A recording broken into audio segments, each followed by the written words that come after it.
In today's society, whether you are opening up social media on your cell phone or turning on the TV for the news, we're swarmed with stories of war, poverty, injustice, and discrimination.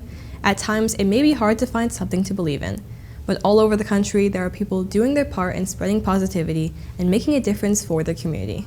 On today's show, you'll learn about how Fort Wayne and Homestead High School are creating opportunities and projects that allow students to build a better future.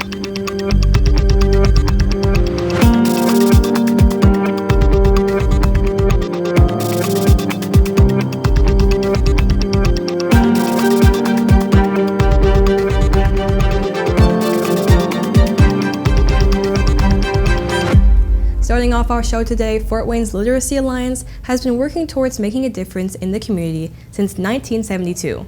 In Fort Wayne's local community, nearly 30,000 adults do not have a high school diploma, and over 40,000 are learning English as a second language.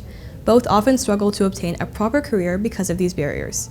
With the influx of these groups of people, there has been an increasing need for the Literacy Alliance, an organization that is working towards helping these individuals obtain the resources and education they need to live a stable and healthy life.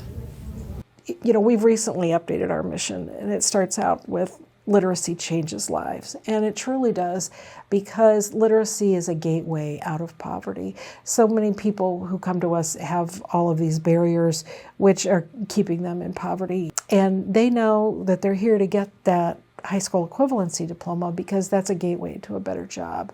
And also people who are learning English, it's a gateway to a better job. That better job allows them to earn more money and to provide for their families. The Literacy Alliance is a nonprofit organization who works to improve literacy rates around the city.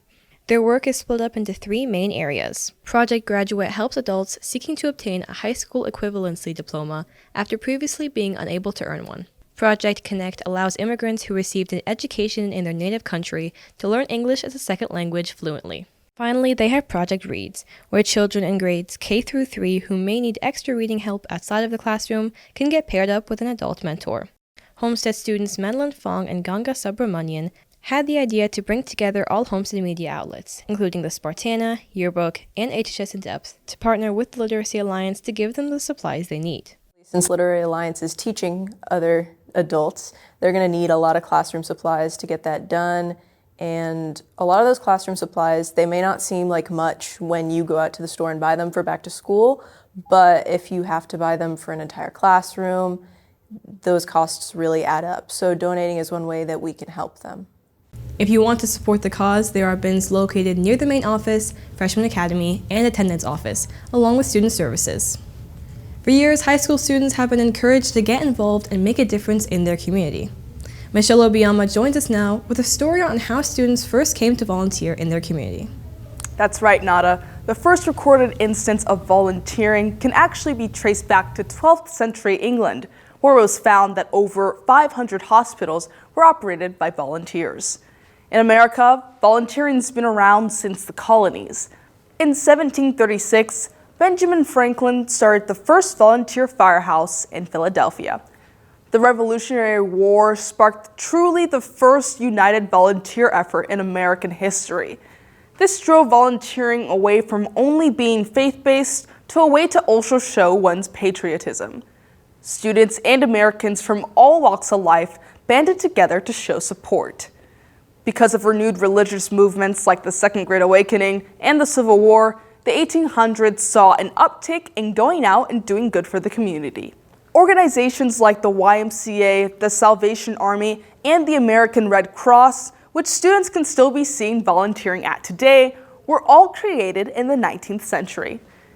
In the 1900s, the two world wars, the Great Depression, and the Civil Rights Movement helped to sustain the number of people and students aiding their communities. Now, in the modern day, over 1 in 5 students volunteer, and the COVID-19 pandemic has inspired even more students to get involved. Back to you, Nada. Thank you, Michelle. As you mentioned, high schools have given students volunteering opportunities for years. Riley's Dance Marathon, for example, has been an organization in many high schools that works towards donating money to Riley's Children's Hospital. And with a story about how this program is working to make a difference is reporter Joel McChesney. For some, volunteering is just another thing they do to help out. But in the case of students who are involved with Riley Dance Marathon, volunteering means more to them than just the satisfaction and acknowledgement they receive. Riley Dance Marathon is a school club and fundraiser that is set up in thousands of schools around the United States. In the state of Indiana alone, Dance Marathon has spread to over 115 high schools, colleges, and universities, who all raise funds for the program and their local Children's Miracle Network hospital. This entire program is completely student-led, with students volunteering their time to plan fundraising events, but also participating in them and leading their peers to get involved. The hard work and dedication of these 115 schools and universities led to over $4.2 million being raised in the last year. Here at Homestead, our dance marathon has held several amazing events throughout the school year. During football season, the club led the Riley Dance Marathon Miracle Minute. This event consisted of cheerleaders being given 1 minute to collect as much cash as they could from the stands. Also, they held another fundraiser called Donut Day. The club sold Rise and Roll donuts to the student population, with all the proceeds going straight to the kids. Overall, it's pretty safe to say that the students getting involved in this program enjoy giving up their time to help out the kids who are in need. Thank you, Joel. Another club working to better the community is Homestead's Interact Club. In their most recent project, they took part in the fight against polio in other nations. Reporter Emily Adams shares how Purple Pinky Day raised money for polio vaccines. Since its discovery in 1894, polio has taken countless lives, but survivors like Mr. Harris are fighting it one vaccine at a time through Interact Club's Purple Pinky Day. The Gates Foundation, Bill and Melinda Gates, and they say for every dollar you raise for polio eradication, we'll give you $2. And anything you can do to eradicate polio is something I encourage you to do. And if it's just making a little contribution and getting your finger painted, great. That would help. Mr. Harris elaborated, saying that the purple strings and nail polish represents the dye the volunteers use to mark the kids when they get the vaccine. You don't know polio because it's been gone from this country, but it's still a problem worldwide. When I see people who have had polio and have great big clunky braces or crutches or anything like that, it just makes me tear up because I could have been there. I could have done that. While polio is not completely gone, this generation can continue to fight the good fight, and together we can end polio. Back to you, Nada. Thank you, Emily. For years, Homestead has put on canned food drives to help the local community. Megan Kelly brings you a feature on Key Club, the club that started it all. Throughout the years, Key Club has made a key difference in helping students discover the importance of volunteering. Key Club is a volunteer organization that Homestead here runs to encourage people to be involved in their community. We first have a call-out meeting in the beginning of the school year, and after that, we basically give information on how to sign up. It's a $25 membership fee, and there's some forms you have to sign where your parents have to sign it. And after being in the club, you have to attend 12 meetings and complete a total of 50 hours, 25 sponsored Key Club hours, and then 25 individual hours. We have specific roles for each officers, but our goal is to make these sponsored Key Club hours as easy as possible, accessible for our members, and also to answer any specific questions they have. I joined Key Club my freshman year, so my favorite part is just seeing how it's grown and seeing how interested people are in helping their communities, especially because Key Club is one of the largest clubs here at Homestead and in the area. So I really love seeing the interest that people have and the passion that people have for going out into their community and helping serve their community. So this year we've had tens of activities where people can sign up. So for example, there are elementary school carnivals, or when elementary schools host musicals or plays, they sometimes ask us to help paint the sets. So anything related to that, sometimes we have volunteers help with running 5Ks and marking the courses, encouraging people, activities of that sort.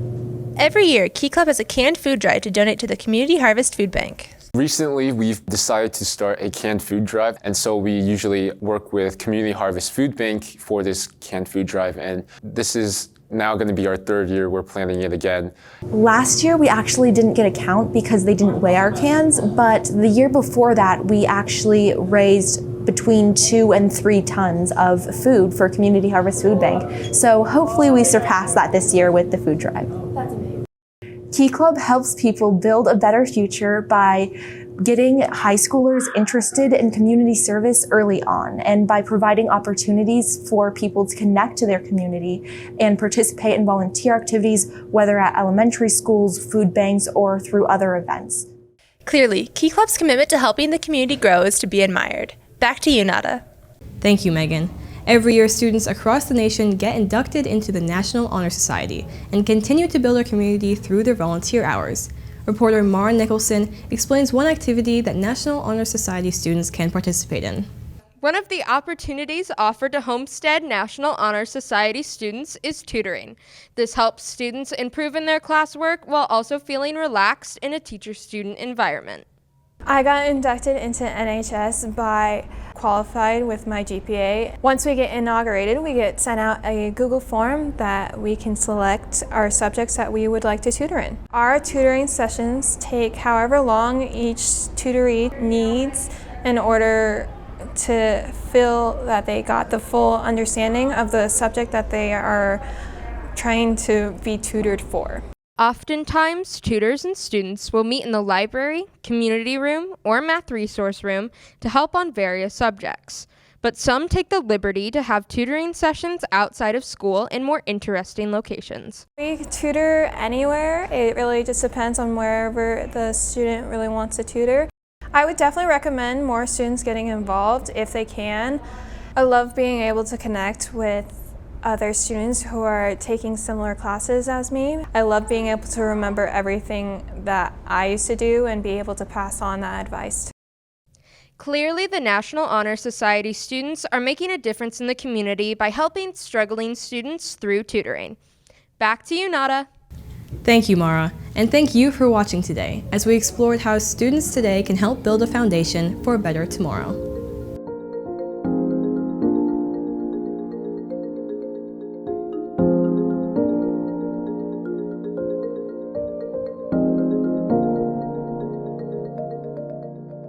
Thank you.